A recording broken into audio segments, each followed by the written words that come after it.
colegas, muy buenas tardes. Buenas tardes. Son las 19 horas con 0 minutos de este martes 2 de junio de miércoles 2 de junio de 2021. Aquí desde el Palacio Nacional de México, en la Ciudad de México, vamos a iniciar la conferencia de prensa diaria sobre COVID-19, la pandemia causada por el coronavirus SARS-CoV-2. Hoy vamos a tratar de dedicarle un buen espacio a preguntas y comentarios. Como siempre vamos a platicar de la situación epidémica de COVID-19 en México, cuando estamos a mitad de la semana número 20 de reducción de la epidemia, y en la semana 22 del año. Y en la semana llevamos una reducción que es numéricamente menor a la que tuvimos en las semanas anteriores, en las dos previas, pero persiste con esta tendencia a la baja. Si comparáramos la intensidad epidémica de hoy, 2 de junio, con la que hemos tenido a lo largo de la epidemia, estamos aproximadamente como estuvimos en la segunda semana de abril de 2020. Pero, como hemos dicho en ocasiones previas, con una enorme diferencia. En aquella ocasión estábamos a la alza, la epidemia empezaba, la epidemia estaba en su fase de expansión acelerada, y ahora estamos a la baja, estamos en una reducción que ya se ha mantenido por 20 semanas consecutivas. La mitad del país está en la condición del semáforo verde, el semáforo de riesgo epidémico en verde. La otra mitad está en amarillo, solamente una entidad está en color naranja. Y esto muestra consistentemente también en los indicadores de ocupación hospitalaria, del porcentaje de positividad, desde luego de la letalidad de los casos, de mortalidad, de ocurrencia de nuevos casos y los varios indicadores que utilizamos. No debemos pensar que esto significa el fin de la epidemia. Esto sí es sumamente importante no confundirlo. En todo momento siguen vigentes las medidas de prevención, pero de acuerdo a la condición de riesgo que actualmente enfrentamos, que es sustancialmente diferente, mucho más baja a lo que llegamos a tener en el punto máximo de la epidemia en México que hasta el momento hayamos vivido, que ocurrió en la primera semana de enero de 2021. Vamos a hablar también de vacunación. Estamos acelerando nuestro programa de vacunación, está cada vez más rápido. Podríamos haciendo una analogía a lo que acabo de comentar, pero en este caso respecto a la vacunación estamos en una fase expansiva acelerada. Cada vez vacunamos más personas por día y esto lo que nos permite es cubrir más rápidamente el territorio con la vacuna para poder proteger a la población residente en México, no solamente mexicanos y mexicanas, sino también las personas que residen por un tiempo en México. Decíamos ayer en la conferencia matutina con el presidente, 1 de cada 4 personas adultas en México ya está protegida, ya está vacunada, al menos con la primera dosis, como ocurre en cerca del 60% de las personas, o bien acaba de recibir un esquema nuevo y se le habrá de poner la vacuna de segunda dosis o la segunda dosis de vacuna cuando corresponda de acuerdo a la vacuna que le haya sido aplicada. Y tenemos una gran afluencia de vacunas, también están llegando cada vez más rápido. Hemos pasado ya 40 millones de dosis, tal como lo contemplábamos, y lo habíamos dicho hace muchas semanas, que llegaríamos a junio con 40 millones de dosis de vacunas, la mayoría ya aplicadas y las que recientemente recibimos están listas para ser administradas. En este momento estamos vacunando ya desde 40 años de edad en adelante y estamos vacunando también a mujeres embarazadas. Vamos entonces a iniciar. Le pido al doctor Ricardo Cortés, director general de Promoción de la Salud, si es tan amable de presentar el primer segmento, y enseguida presentaremos el segundo y abrimos a las preguntas. Con todo gusto, doctor López-Gatell, muchísimas gracias, muy buenas tardes, tengan todas y todos en casa y aquí en Palacio Nacional. Vemos esta diapositiva que ya conocemos todos, es la curva epidémica de casos estimados, que hasta la fecha tiene una disminución del 2% con respecto a la semana inmediata anterior. Estamos aquí visualizando la semana 20 y con respecto a la semana 19 tiene una disminución aún del 2%, muy marginal. Probablemente al cierre de la semana entre esto en una meseta. Hay que recordar, como lo hemos dicho en diversas ocasiones, el virus SARS-CoV-2 llegó para quedarse, así como las medidas básicas de prevención, el cuidarnos bien, y afortunadamente ya contamos con la vacuna como otro de las medidas de prevención que vienen a acompañar a el uso correcto del cubrebocas, el lavado de manos frecuente, la sana distancia, etcétera. Actualmente la epidemia activa representa al 0.7% de toda la epidemia en nuestro país.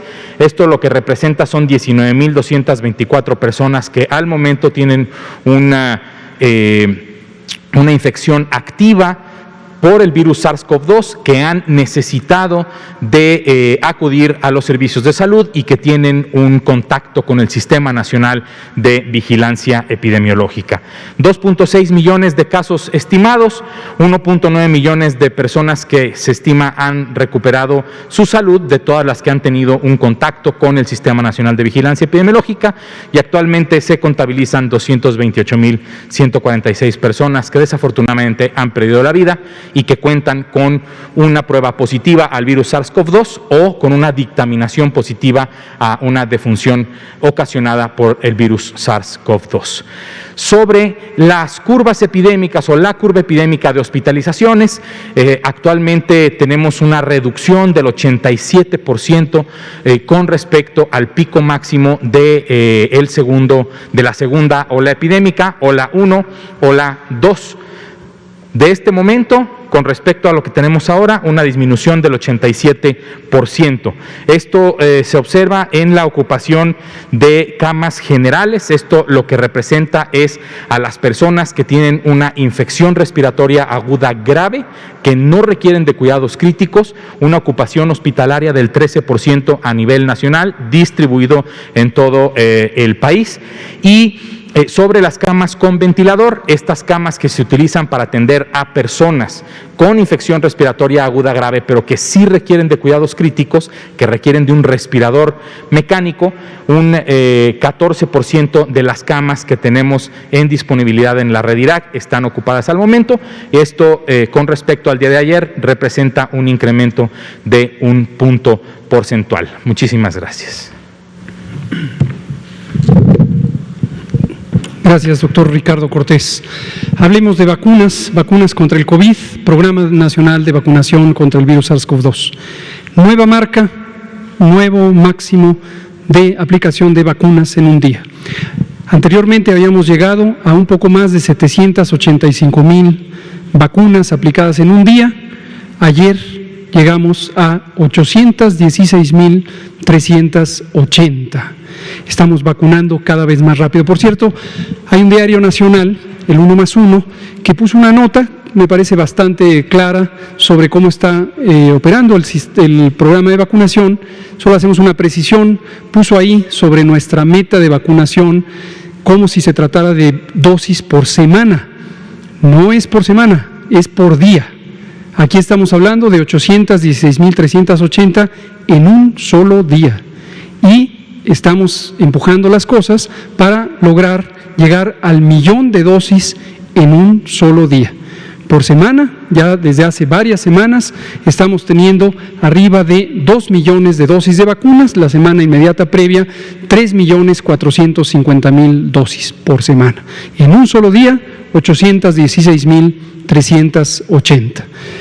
Vamos a ver la siguiente, donde se muestra el número acumulado de dosis desde que empezó la vacunación el 24 de diciembre de 2020.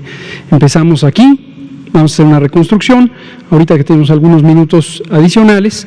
Habíamos iniciado primero con personal de salud, en una fase que le llamamos calibración, dado que estábamos ajustando las condiciones para poder estandarizar el procedimiento, normalizarlo, que funcionaran correctamente todos los elementos, en particular el de protección de las personas, el modelo de evaluación, que le llamamos técnicamente el triage de la vacunación, en donde se le pregunta a las personas sobre sus antecedentes, si han tenido alguna reacción alérgica en el pasado con vacunas, si tienen alguna enfermedad, si toman algún medicamento, si se sienten bien, si han tenido algún síntoma, etcétera. Hay un cuestionario claramente establecido que el personal profesional de la salud, mayormente enfermeras, enfermeros, que son quienes vacunan, aplica a las personas que están por vacunarse.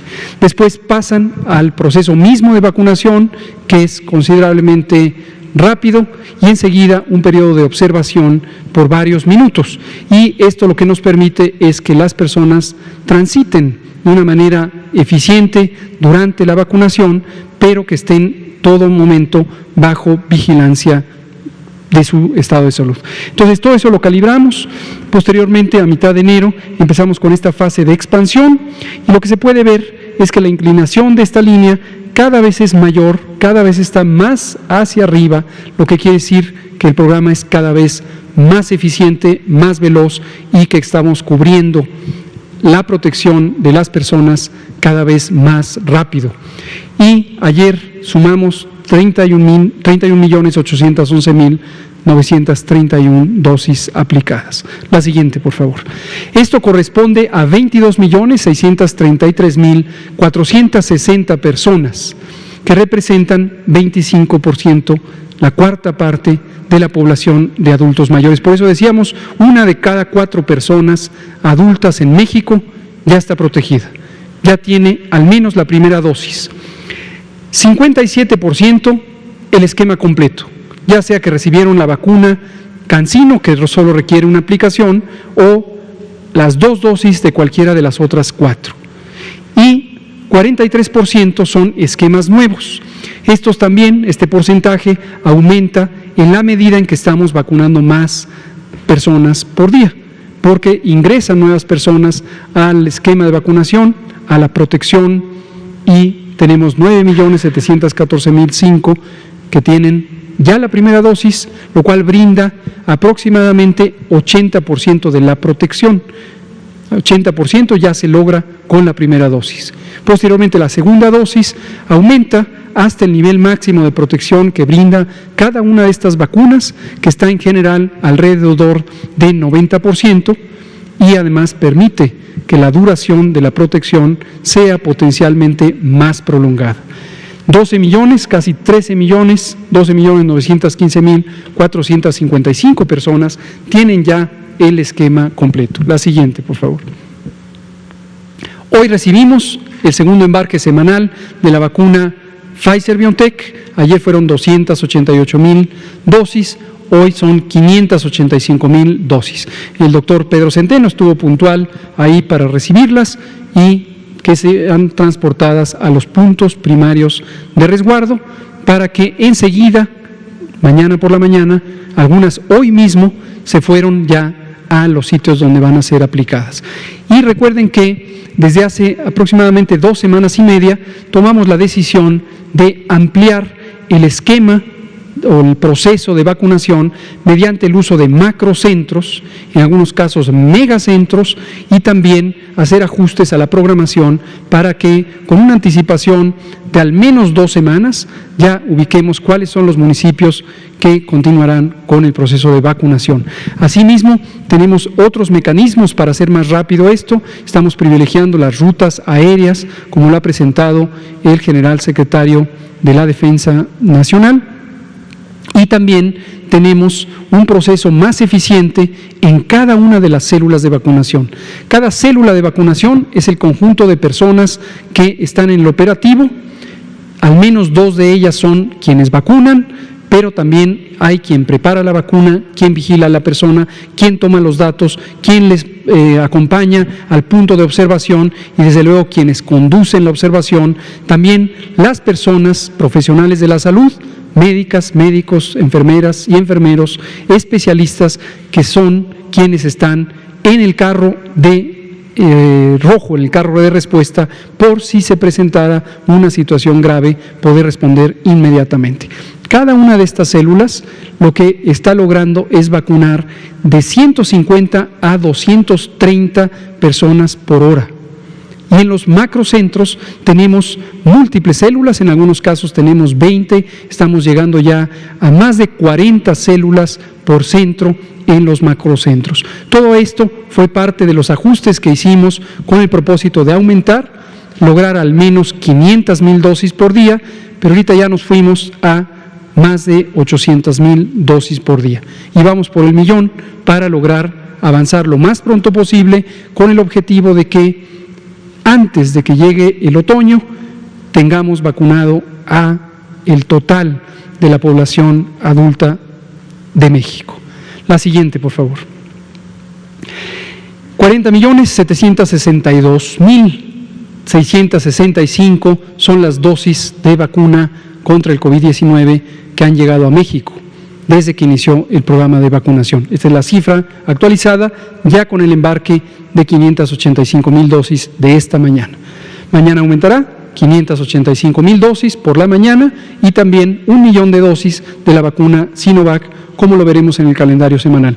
Vean ustedes, aquí están los datos específicos, por supuesto toda la información que aquí presentamos y mucha más es de acceso público. Seguimos invitando a las personas a que visiten nuestros portales. El portal de información general, coronavirus.gov.mx, que tiene un extensísimo repertorio de información útil al público y también una transparencia plena, absoluta. Esta transparencia, que en su momento fue reconocida por el Instituto Nacional de Acceso a la Información, incluye absolutamente todos los documentos técnicos, lineamientos, manuales, procedimientos, guías que hemos elaborado durante el proceso de la pandemia y sus correspondientes actualizaciones. También incluye las bases de datos completas en el formato estándar de datos abiertos. Esto es algo que no había ocurrido en la historia de la salud pública de México, que un gobierno en tiempo real es literalmente cada día, pusiera a total disposición los datos de los que proceden los análisis de la situación epidémica que tenemos en México y que son los mismos que presentamos aquí. No hay dos realidades, no hay dos contabilidades, es exactamente la misma, la que presentamos, que la que usamos y la que ponemos a disposición pública, para que cualquier persona que quiera analizar los datos, procesarlos, entenderlos, sugerir interpretaciones alternativas, criticar las interpretaciones y análisis que hacemos nosotros mismos, qué bueno, qué bueno. Esto es muy valioso porque nos ayuda a construir la situación de la epidemia, su manejo, su análisis, su comprensión con una perspectiva del Estado Nacional en su conjunto. Muy, muy importante. Aquí están, por lo tanto, también la información correspondiente a las dosis de vacuna que han llegado para cada una de las 5 vacunas que están en uso en México en este momento. La siguiente, por favor. Finalmente tenemos el calendario, como ya decía, esta semana casi 2,500,000, 2,458,990 dosis de vacuna serán las que recibiremos.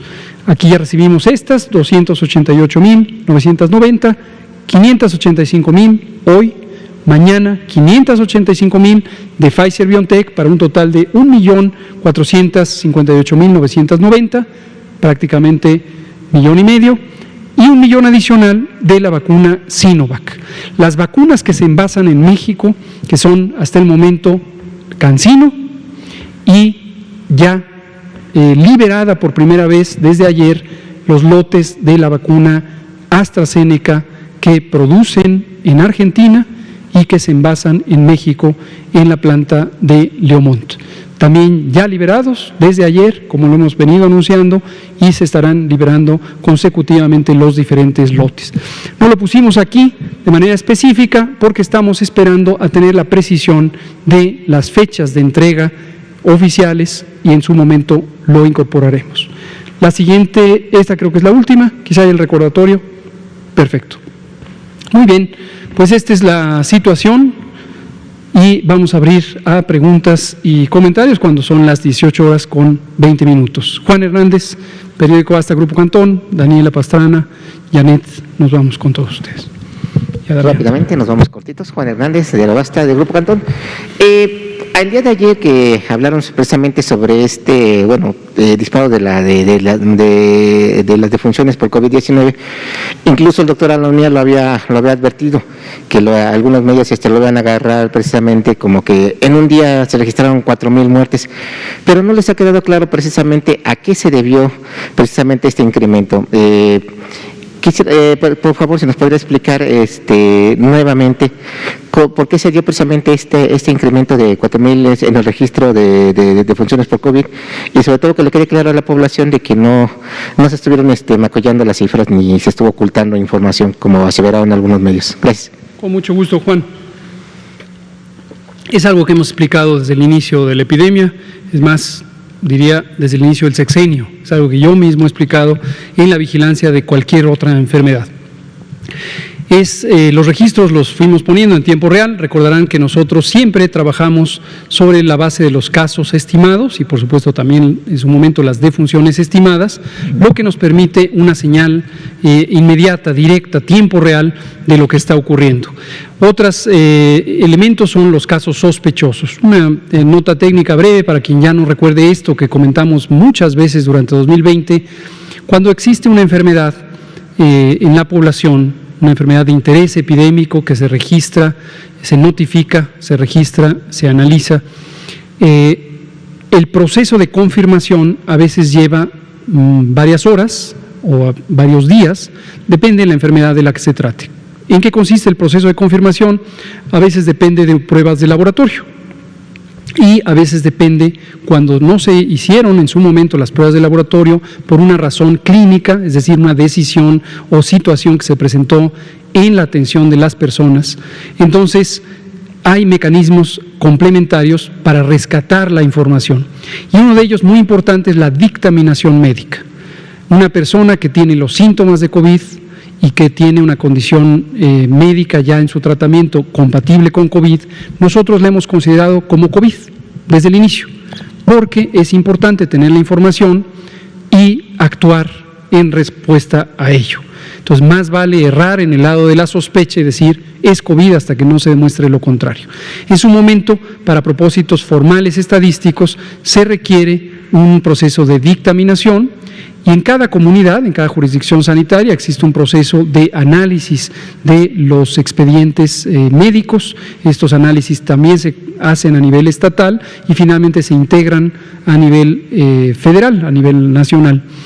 Y esto permite establecer el dictamen de la causa presunta de la defunción, si es que hay evidencia suficiente para considerarla corroborada. Esto fue de particular importancia en los momentos más intensos de la epidemia y lo presentado ayer desde el punto de vista humano, por supuesto, es relevante porque cada uno de los casos fatales ocurrió. Desde el punto de vista del análisis de la epidemia es intrascendente porque no cambia la impresión diagnóstica que se tiene de la misma. Ayer el doctor Alomía presentó una curva epidémica que se puede ver es prácticamente idéntica a la que tendría sin esos casos. Esto ocurre en todo el mundo, cabe aclarar que esto ocurre en todo el mundo, no es una situación exclusiva de México, son estándares de dictaminación. Por cierto que en México hemos ido logrando, no solo durante la epidemia de COVID, sino incluso antes, velocidades de dictamen que son mejores que en algunos otros países. La estadística para fines de documentación de lo que llamamos estadística vital, cuántas personas nacen, cuántas personas mueren por las distintas causas, etcétera. En México hoy tiene un proceso que es incluso más acelerado que en Estados Unidos, por ejemplo. Entonces, esa es la razón, es lo que explicó ayer el doctor Alomía, es lo que hemos explicado en otras ocasiones. Por favor.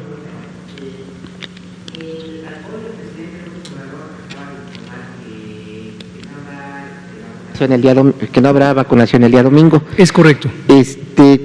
esas personas que ahorita vienen tienen la duda de bueno, que les tocaba ese día, qué es lo que tienen que hacer, y otra, bueno, y sobre eso mismo, ¿habrá informe? ¿Cómo va a estar ahí? Precisamente porque mañana entramos en veda electoral, entonces para que precisamente estas conferencias pues no se vayan a tomar como promoción o como propaganda, sí. No sé, ¿cómo se vería esta situación? Gracias. ¿Cómo no?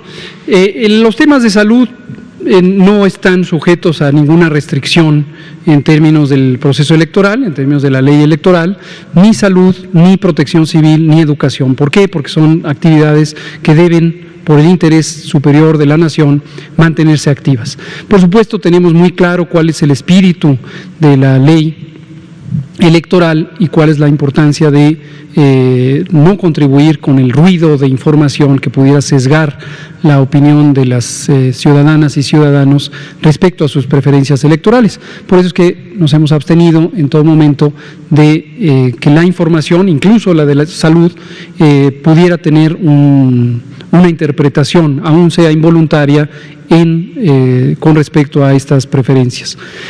El domingo, como lo anunció el presidente esta mañana, el domingo 6 de junio, decidimos, el Gobierno de México, el presidente, su gabinete apoyándolo, decidimos no conducir la vacunación, no porque esto pueda alterar las preferencias electorales, sino porque va a haber mucho movimiento de personas ya de por sí por las elecciones.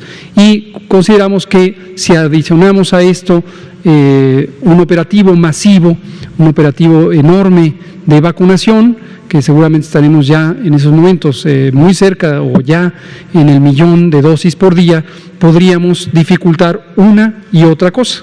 Entonces, mejor durante 24 horas no vamos a vacunar. ¿Tiene esto alguna consecuencia? Mínima. ¿Qué pueden y deben hacer las personas que quizá esperaban ser vacunadas el domingo?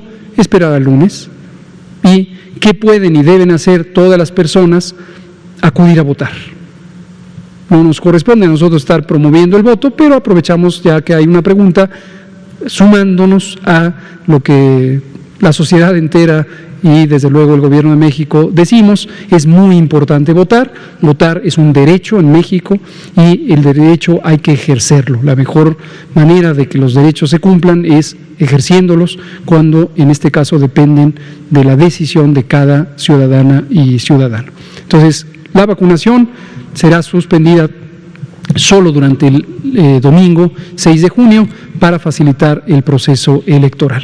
Es posible que algunos de los elementos de información los tengamos también retenidos, eso sí, con la conciencia de que pudieran en un momento dado afectar la dinámica de las preferencias o apreciaciones de la ciudadanía. Estamos analizando cuáles sería prudente también mantener limitados, pero en todo momento mantendremos la dinámica, la conducción de la información para que sea de interés y de uso público. Muchas gracias. Daniela Pastrana, pie de página, por favor. Gracias, doctor. Buenas noches. Relacionado con la primera pregunta que hacía Juan, ayer el doctor Alomía nos decía que estos ajustes, que el que se hizo ayer, se van a estar haciendo más o menos en los siguientes días, y quiero saber si entendí bien, porque como que en mayo se hacen los cortes epidemiológicos para definir la mortalidad, supongo, anual. Y yo me puse a ver el último reporte del exceso de mortalidad, que hasta abril marcaba 330,000 posiblemente asociados decesos posiblemente asociados por COVID. Entonces, es una cosa más bien como para tener yo claro cuándo acaban, más o menos cuándo se acaba de hacer este corte para evaluar qué tipo de enfermedades. Y por eso lo presentamos ayer mismo. Okay. Nosotros solemos actuar en tiempo real, como lo hemos hecho a lo largo de toda la epidemia, y cuando sale la información la presentamos. Y conforme salgan nuevos ciclos de información de este o cualquier otro tema, lo iremos presentando. Y eso está relacionado, digo, como para entender el tipo de enfermedades, porque en ese reporte se ve una tendencia a la baja de exceso de mortalidad en personas menores de 20 años. Entonces quería saber si hay alguna explicación. ¿Una tendencia a la baja? ¿Qué? Es que no la ¿De menores de 20 años? O sea, en los menores de 20 años el exceso, pues murieron menos personas de las que se preveía. Entonces, quería saber si hay alguna explicación que en todos los grupos de edad hay una tendencia de reducción. En todas las entidades federativas, excepto las que hemos mencionado, hay una tendencia de reducción. Este es un fenómeno general, no hemos observado un patrón específico, excepto porque en las personas adultas mayores de 60 años, quienes fueron el primer grupo en donde pusimos la vacunación, fue la etapa 1, la reducción fue mucho más acelerada. Y esto es muy importante, qué bueno que lo menciona Daniela. No hemos terminado algunos análisis que requieren ciertos detalles estadísticos para poderlo presentar de manera muy clara al público, de una manera que sea fácilmente entendible. Pero de momento lo podemos decir en pocos conceptos. Las personas de 60 y más fueron las primeras en vacunarse, por lo que en su momento analizó nuestro grupo técnico asesor en vacunación y nos recomendó empezar de la persona con mayor edad y seguir hacia abajo en edad. Nos permitiría que al llegar al 20% de personas vacunadas, ahorita ya lo superamos, tenemos 25%, pero al llegar al 20% tendríamos una reducción de la mortalidad en 80%. Ahora, de cualquier manera, el ciclo de la epidemia empezó a declinar desde enero. Y lo que tenemos para poder apreciar el efecto de la vacuna es la comparación de cómo se han comportado las reducciones anteriormente. Concretamente tuvimos la reducción de julio a octubre y estamos haciendo esas comparaciones. Edad por edad o grupo de edad por grupo de edad, y lo que vemos es que en personas de 60 y más esa reducción fue mucho más acelerada. Y eso es lo que permite ver el efecto poblacional de la vacuna. Gracias, Daniela. Por favor, doctor Ricardo Cortés. Daniela, a lo que se refería también es a que en general, en el exceso de mortalidad, en los canales endémicos realizados, en personas menores de 20 años se observa inclusive, digamos, una protección porque hay menos de las defunciones teóricamente esperadas. Evidentemente, en menores de 20 años hay otro tipo de causas de defunción, entre las que mucha carga son accidentes en el hogar, accidentes automovilísticos, que en general seguramente se redujeron al ejecutar la Jornada Nacional de Sana Distancia y, por lo tanto, una observación de menos defunciones en este grupo de edad, que además, por sus características biológicas, también fueron de las que menos personas se vieron afectadas con la enfermedad y las que se enfermaban tenían menos mortalidad. Gracias, doctor Ricardo Cortés. Me están recordando que tenemos todavía tiempo, tenemos unos videos hoy, videos testimoniales, estos no son de preguntas, vamos a escucharlos, vamos a verlos y enseguida continuamos con la ronda de... Por favor. Muy buenas tardes, soy Antonio Méndez Cruz, soy de la ciudad de Oaxaca y les voy a narrar Porque no se escuchó la primera parte, si es tan amable. Muy buenas tardes, soy Antonio Méndez Cruz, soy de la ciudad de Oaxaca y les voy a narrar la experiencia que tuve en la vacunación.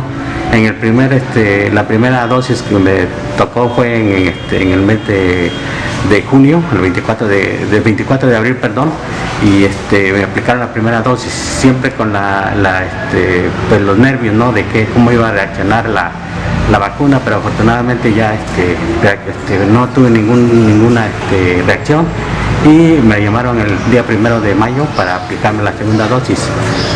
También fue algo rápido, muy coordinado y fue en menos de una hora. Yo los invito a que se vacunen y que sigan protegiendo. Yo tengo 64 años de edad.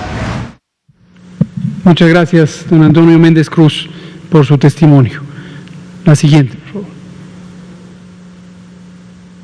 Mi nombre es Heréndira Ramos Siga, soy de Oaxaca, Oaxaca. Tengo 82 años cumplidos de edad y ya fui vacunada con las 2 dosis contra COVID-19. En la primera vacuna, pues a lo mejor estaba uno un poco temerosa de que si hubiera por algún problema, pero no, gracias a Dios, ningún problema, ninguna molestia, y en la segunda tampoco, muy tranquila. Ahorita me siento muy satisfecha por haber sido vacunada. Claro que también pues se agradece de que esa vacuna pues fue gratuita para todos los adultos mayores y que ya estamos más tranquilos, más contentos, y que esperamos que con la vacuna ya no tengamos ningún contagio. Muchas gracias, doña Heréndira Ramos Higa. Estos son 2 testimonios. En general nos mandan preguntas, pero desde luego nos da mucho gusto recibir cualquier testimonio. También si hubiera en alguna situación alguna inquietud que quisieran expresar, recuerden que está a disposición la dirección de correo electrónico buzón.covid@salud.gov.mx. Vamos ahora sí, continuar por favor con la ronda y ahorita seguimos con Janet. Gracias. Buenas tardes, Daniel Flores del periódico Publimetro. Doctor, para los maestros que ya completaron su esquema de vacunación, ¿a los cuántos meses es recomendable que se vuelvan a vacunar, sobre todo por estas dudas que hay a nivel nacional? Y a los que ya les toca, por su rango de edad y que tienen miedo por este tema de que si les toca una diferente dosis, ¿cuál es la indicación para ellos? Sobre todo para que tengan claro este panorama. Esta sería mi primera pregunta, por favor. Muchas gracias. No hay ninguna duda a nivel nacional ni internacional. La vacuna CanSino se usa en una sola dosis. Esto hace algunos días me lo habían preguntado y dejamos muy claro, creo que fue Janet quien lo preguntó, hicimos la aclaración puntual. El Instituto Nacional de Ciencias Médicas y Nutrición Salvador Subirán fue la institución pública que coordinó el ensayo clínico de la vacuna CanSino en México. Y el grupo de investigación está en este momento conduciendo una extensión del ensayo clínico para evaluar una hipótesis de que la inmunidad producida por la vacuna pudiera no ser tan duradera como se espera. Cabe destacar, lo hemos dicho también muchas veces, en ninguna parte del mundo se conoce cuál es la duración final que va a tener la inmunidad producida por cualquiera de las vacunas existentes. ¿Por qué razón no se sabe? Porque todavía no ha transcurrido el tiempo suficiente para saber el momento máximo. Entonces, es pertinente que las comunidades científicas empiecen a evaluar estas hipótesis y en este momento se está conduciendo este estudio. Pero no hay evidencia formal, terminada, producto de investigación, de que la inmunidad de la vacuna CanSino o de cualquier otra vaya a decaer antes de un periodo razonable. Por ahí se difundió la información a partir de que se publicó la carta que se le envió a los participantes del estudio y quedó una idea equívoca, incorrecta, de que existe evidencia de que la inmunidad cae y que se requerirá una segunda dosis. No es el caso hasta el momento. Para los mexicanos que han tenido la oportunidad de vacunarse en Estados Unidos hace algunas semanas o meses y de nuevo, de acuerdo al plan de vacunación, les toca pues en estos días o en estas semanas, ¿cuál sería la recomendación ahí para, pues, sobre todo si les toca algunas dosis diferentes a las que se aplicaron en Estados Unidos, por favor? Con mucho gusto. Si usted fue a Estados Unidos, posiblemente porque vive en la región fronteriza y viajó por tierra, lo cual es considerablemente común, 90% de los movimientos que existen transfronterizos en la frontera norte de México con el lado sur de Estados Unidos, 90% de ellos son de la población residente local, ya sea que vivan de uno u otro lado y se mueven por razones de trabajo, por razones de visitas familiares, etcétera. Y este patrón de uso de las vacunas del otro lado de la frontera generalmente ha ocurrido en esa región.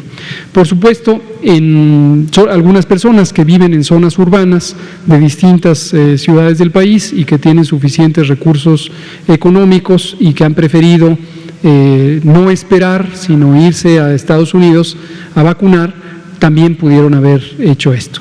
Si esta es su situación, y usted ya no quiere gastar más dinero en irse del otro lado y se ha dado cuenta de la velocidad acelerada y creciente con la que está funcionando el programa de vacunación en México, desde luego es bienvenido, no importa cuál haya sido la razón que le llevó a vacunarse del otro lado de la frontera.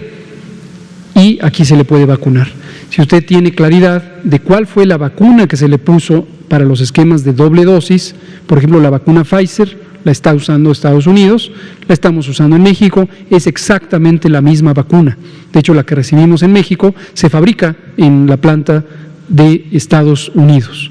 Entonces, todo lo que tiene que hacer es acercarse al puesto de vacunación en la fecha que corresponde de acuerdo al calendario de cada una de estas vacunas. Hay otras vacunas que usamos en México y no están en uso en Estados Unidos, entonces ahí no se presenta esta situación. Básicamente sería para la vacuna de Pfizer en la que podría ocurrir esto, porque todas las demás que usamos en México no están en uso en Estados Unidos. Pero la recomendación sería no aplicarse diferentes biológicos, por así decirlo. Insisto, tenemos 5 biológicos en México: Pfizer, Astra, CanSino, Sinovac y Sputnik V. Pensemos en el caso posiblemente más frecuente, que es de las personas que pudieran haberse vacunado fuera. El caso más frecuente es en Estados Unidos. No es muy complicado porque de esas 5 vacunas, solamente la vacuna de Pfizer se usa en Estados Unidos. Las otras 4 no. Entonces no existe la posibilidad de que alguien que se vacunó en Estados Unidos haya usado cualquiera de las otras 4. Quien se vacunó con Pfizer en Estados Unidos debe tener presente que la vacuna de Pfizer se debe aplicar 3 semanas después o hasta 5 semanas después de la primera dosis. Cuando le llegue esta oportunidad, y si usted prefiere ya no viajar a Estados Unidos para recibir la segunda dosis, lo puede hacer en México. Hay vacuna suficiente, hay centros, macrocentros y megacentros administrando la vacuna. Es exactamente la misma vacuna. Ya nada más para finalizar, una duda, ¿sigue funcionando el chat de Susana a distancia? ¿Y cuál es el seguimiento que están dando, pues sobre todo a los casos que se siguen presentando en la ciudad y a nivel nacional, por favor? Muchísimas gracias, con todo gusto. No, el chatbot de Susana a distancia ya no está funcionando. Ahora el que estamos activando es el de Armando Vacuno, dado que se ha transitado a que la información principal que requiere la población es la de la seguridad de la vacuna, la eficacia de la vacuna, la necesidad de que todas y todos nos vacunemos en el momento en que nos toque, de acuerdo al turno que vayamos a recibir, y está aquí disponible el QR ahorita en pantalla. Usted que está en casa, ahorita si le toma rápidamente una foto a este código QR, va a recibir un mensaje de parte de nosotros a través de este asistente virtual automatizado, normalmente llamado chatbot, ¿no? Robot de chat, y recibirá las respuestas a las preguntas que usted puede inclusive ahí leer para interactuar con este asistente virtual automatizado. Muchas gracias. Por favor, allá atrás. Buenas noches, Miguel Hernández de Canal 14. Subsecretario, la Organización Panamericana de la Salud emitió una alerta por el incremento de casos de COVID-19 y de muertes relacionadas con la enfermedad en América Latina y el Caribe. ¿Qué es lo que distingue a México de los otros países de la región para evitar este incremento? Muchas gracias. Múltiples factores. Algunos son constitutivos de cada sociedad, algunos dependen del funcionamiento del sistema de salud, otros son climáticos, y ese es uno de los importantes, y otros tienen que ver con variaciones en el calendario de la vacuna, también la vacuna, efectivamente también la vacuna, y en otros casos variaciones del ciclo epidémico. Vamos a destacar algunos principales. El hemisferio sur está en otoño, rumbo al invierno. Nosotros estamos en la primavera, ya estamos prácticamente en el verano. El 21 de junio es el solsticio de verano. Cuando se está en periodos de otoño-invierno, Los virus respiratorios, por múltiples razones, las hemos comentado, algunas tienen que ver con el funcionamiento de las células pulmonares y de la inmunidad a nivel del aparato respiratorio, otras tienen que ver con el comportamiento social, otras tienen que ver con la ecología de los virus en el ambiente. Las condiciones de frío son favorables al virus y hacen que la transmisión, la persistencia sea más eficiente. Esto es conocido desde hace muchos años y ocurre para casi todos los virus respiratorios, y por eso los virus, después de un periodo de inicio epidémico, de periodo de emergencia, pasan a ciclos estacionales. Otras situaciones tienen que ver con la vacuna. Afortunadamente, México tuvo la oportunidad y la aprovechó de tener el acceso más eficiente a vacunas. Tenemos 40 millones de dosis ya recibidas y en su mayoría utilizadas, y tenemos un programa de vacunación estructurado para ser cada vez más eficiente, cada vez más rápido. Tenemos en este momento 1 de 4 personas adultas protegidas, y estos factores también ayudan a que se vaya haciendo lenta la epidemia. Y otro componente adicional es las distintas medidas de mitigación y en su momento de contención de la epidemia. Estas son etapas o instrumentos diferentes que se usan de acuerdo al momento de la epidemia, y en México los hemos ido utilizando buscando también optimizar la respuesta a la epidemia. En su momento lo preparamos desde enero de 2020, lo pusimos en práctica desde antes de que apareciera el primer el primer caso confirmado, situación que ocurrió el 27 de febrero de 2020, y entonces hemos ido actuando conforme a ello, y nos ha permitido, lo que mencionamos repetidamente durante 2020, aplanar la curva epidémica, aplanar la curva. La gran mayoría de la población de México le quedó muy claro este concepto. Algunas personas como que se estancaron en su entendimiento de ello, pero es muy simple verlo. Si uno compara curvas epidémicas de los países, va a ver que la de México es plana y la de otros países ha sido subidas y bajadas de gran magnitud. Entonces, esos son, entre otros, los factores principales que hacen que en este momento no estemos en esa situación. Ahora, destacamos siempre que decimos esto, que eso no debe llevar a confiarnos, a suponer que la epidemia se acabó y a relajar las medidas de prevención, porque son justamente esas medidas, el cumplimiento de esas medidas, lo que ha logrado el éxito.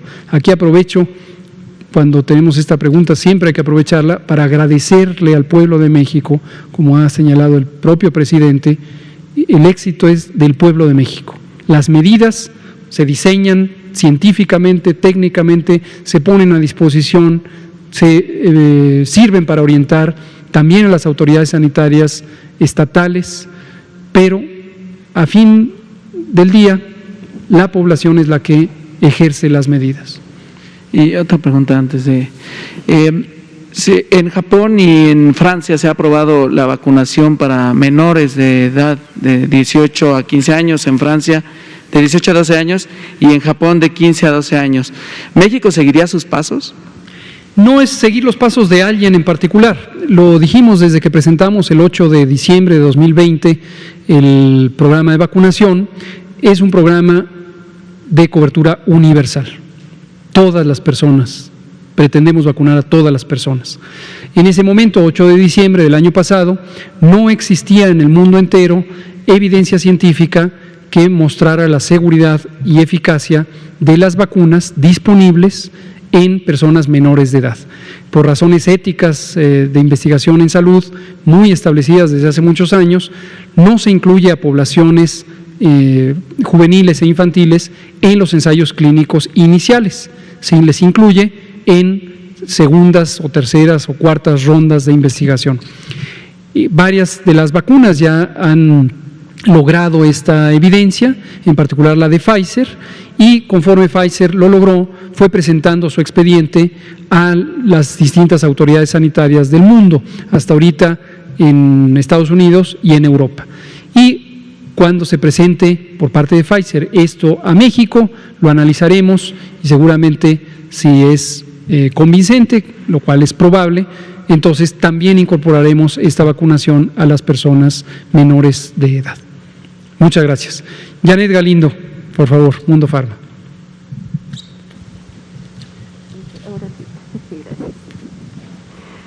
Buenas noches, Janet Galindo de Mundo Farma. Doctor, nos llegó a la redacción una pregunta de Acrom que dice, recordando el compromiso que se anunció de COFEPRIS, que era mejorar los tiempos de aprobación de diversos trámites. Pero esto ya está funcionando, preguntan ellos, y que a partir de cuándo y cuándo salió en el o cuándo saldría en el Diario Oficial. ¿Qué cosa, perdón? Lo de la aprobación, mejorar los tiempos, mejorar los tiempos de aprobación a diversos trámites en cuanto a los estudios clínicos y los avances que se están haciendo. Correcto. COFEPRIS está mejorando a pasos muy agigantados y con pasos muy firmes. Y la razón principal es la voluntad de hacerlo y la persona líder que tuvo a bien el presidente de nombrar, el doctor Alejandro Ernesto Sbarch Pérez. Es un colega, un compañero excepcional, es muy competente, es una persona muy inteligente, pero además con enorme voluntad de transformar. Muchos le consideramos un funcionario emblemático del proceso de transformación, honesto, extremadamente claro en su actuar y que no tiene ambajes, no tiene limitaciones para hacerlo con decisión. Desde que llegó el doctor Sbarch a la titularidad de COFEPRIS, convocó la atención positiva de lo más valioso que tiene COFEPRIS, que son las personas que trabajan en esa oficina, y ha sumado los esfuerzos de la gran mayoría del personal para hacer cambios de práctica. Interesantemente, muchos de estos cambios de práctica no necesitan cambios reglamentarios, digo a propósito de la segunda parte de la pregunta sobre publicaciones en el Diario Oficial, tomando en cuenta el marco jurídico existente, algunos de los elementos existentes desde que se creó COFEPRIS en 2003. La gran diferencia es hacer cumplir la ley, y eso es lo que está ocurriendo hoy. Hemos denunciado públicamente aquí la tenebrosa historia del sótano de COFEPRIS. El propio presidente lo mencionó la semana pasada que estuvimos con él presentando los cambios estructurales y de práctica en la adquisición de insumos para la salud. Y es real. Es verdaderamente vergonzoso, dramático, triste este ejemplo de corrupción de administraciones pasadas, en donde se tenía un mecanismo estructurado en COFEPRIS para desviar y evadir la ley y de manera discrecional seleccionar la velocidad de los trámites. La metáfora o la imagen del semáforo no es una metáfora, es real, perdón, no del semáforo, del sótano. Seguramente también tenían un semáforo, pero no técnico como el de riesgo COVID, sino con otras implicaciones. Pero había un sótano, hay un sótano físicamente en la oficina central de COFEPRIS, en donde había una unidad técnica, un grupo de personas en administraciones pasadas, que recibía algunos de los trámites que la persona titular de la comisión decidía. Y tenían preferencia o se iban a los trámites generales. Los trámites generales podían tardar, nos lo ha dicho la industria farmacéutica, la Cámara Nacional de la Industria Farmacéutica nos lo ha expresado como historia previa de administraciones anteriores. Algunos trámites podían durar 6 meses, 12 meses, 18 meses, 1 año, 2 años, 3 años, 6 años, o simplemente nunca ver la luz de salida. Esta es la razón. La corrupción que había en COFEPRIS. Y una vez más, cuando hablamos de corrupción, dejamos en claro que la corrupción no es de la base trabajadora de COFEPRIS. La corrupción venía del personal directivo. Entonces, con organizar, limpiar y dejar claridad, transparencia de cómo se hacen los trámites, se ha ido acortando los tiempos. Le pongo el ejemplo, que es la preocupación específica de quien le pregunta sobre los ensayos clínicos. Los estudios clínicos tenían también su propio proceso. En administraciones previas era discrecional, nadie sabía cuándo iba a terminar un trámite y algunos no llegaban a buen puerto. El doctor Schwartz tomó como referencia las prácticas de la Agencia Europea de Medicamentos y esto lo hizo 12 días después de llegar a la oficina. 12 días después. Se dio la tarea de entrevistarse con los funcionarios y técnicos de la Agencia Europea de Medicamentos, EMA, por sus siglas en inglés, y utilizar los estándares de práctica. Los incorporó en lo que él le llama células estratégicas, es un modo de organización que ha dispuesto el doctor Schwartz, y el calendario está claramente estipulado. Si no recuerdo mal, voy a conseguir el dato específico por parte del doctor Schwartz y lo comentamos mañana, pero los tiempos de respuesta son máximo de 6 semanas, lo que antes se podía llevar meses o años. 6 semanas, lo que antes se llevaba meses o años. Entonces, eso no requiere cambio reglamentario, no requiere publicación en Diario Oficial. Termino mi respuesta a su pregunta, que le agradezco, con algunas cosas que sí requirieron cambios reglamentarios. Una muy importante tuvo que ver con el cambio a la norma 177, en donde se establecían las condiciones del análisis de intercambiabilidad o bioequivalencia de los productos farmacéuticos, para que la población tenga una referencia clara de esto. Antes no se podía importar a México ciertos medicamentos, a menos que se demostrara que eran equivalentes a lo que se necesita para la población mexicana. Eso sigue, es muy lógico pensar que cualquier cosa que vaya a entrar a México tiene que demostrar que es de buena calidad y que su potencia, su seguridad, su eficacia son apropiadas para la población mexicana. Pero en esa norma había una serie de detalles que parecían hechos con una dedicatoria específica para ciertas corporaciones farmacéuticas mexicanas, en una suerte de proteccionismo no planeado y no pensado para el interés superior de la nación. Y los trámites eran sumamente engorrosos, de modo que quitaban el incentivo de explorar el mercado global de medicamentos, y no se podía traer medicamentos de Alemania o de Francia o de Suiza o de Argentina o de Suecia. ¿Por qué razón? Por esas barreras mal planteadas como un supuesto proteccionismo amparado en lo técnico. Eso ya fue modificado, esa publicación en Diario Oficial es de hace un mes, y esa es una de las varias cosas que nos ha permitido hoy tener un abastecimiento más amplio con productos de alta calidad que están disponibles para otras naciones. Preguntan que si en algún momento se tiene planeado adquirir la vacuna de Johnson aquí en México.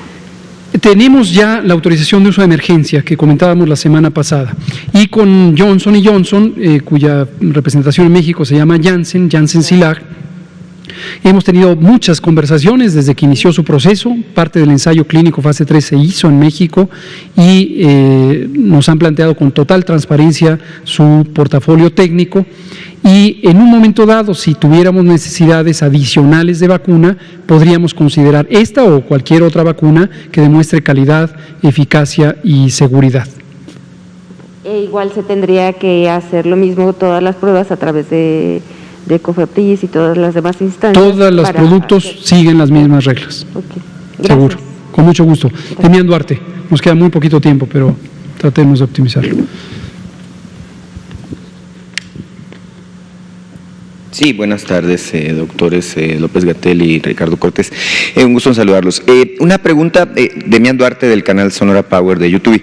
De parte del auditorio, me piden que le pregunte, doctor, si nos puede compartir la experiencia de a un año de haberse integrado al panel de expertos de la Organización Mundial de la Salud.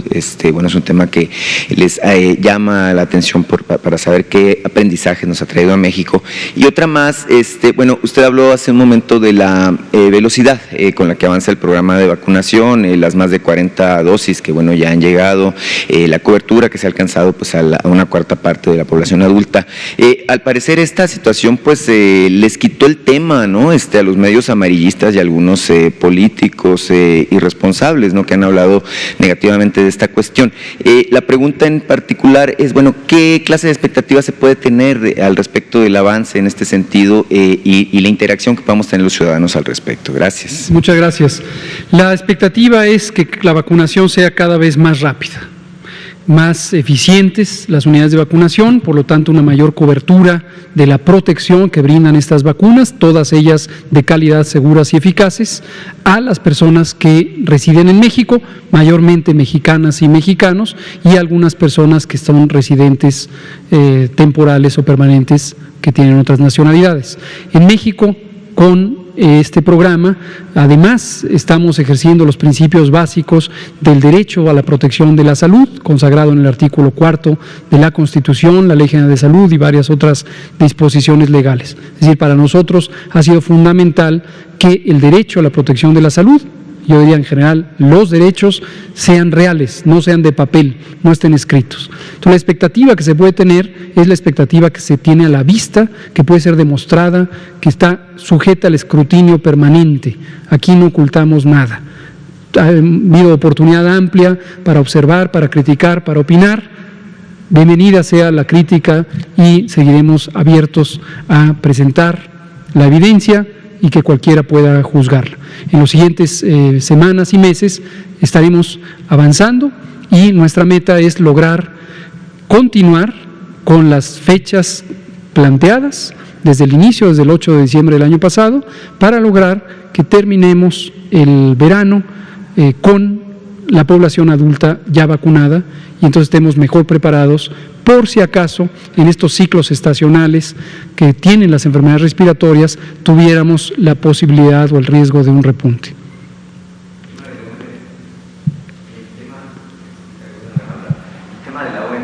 OMS, esa es muy simple mi respuesta. Mi nombramiento o mi invitación fue a participar por un periodo de 4 años en la lista de personas expertas del sistema del Reglamento Sanitario Internacional de la Organización Mundial de la Salud, pero ahorita no se ha convocado hasta el momento un ciclo nuevo de sesiones del comité de examen.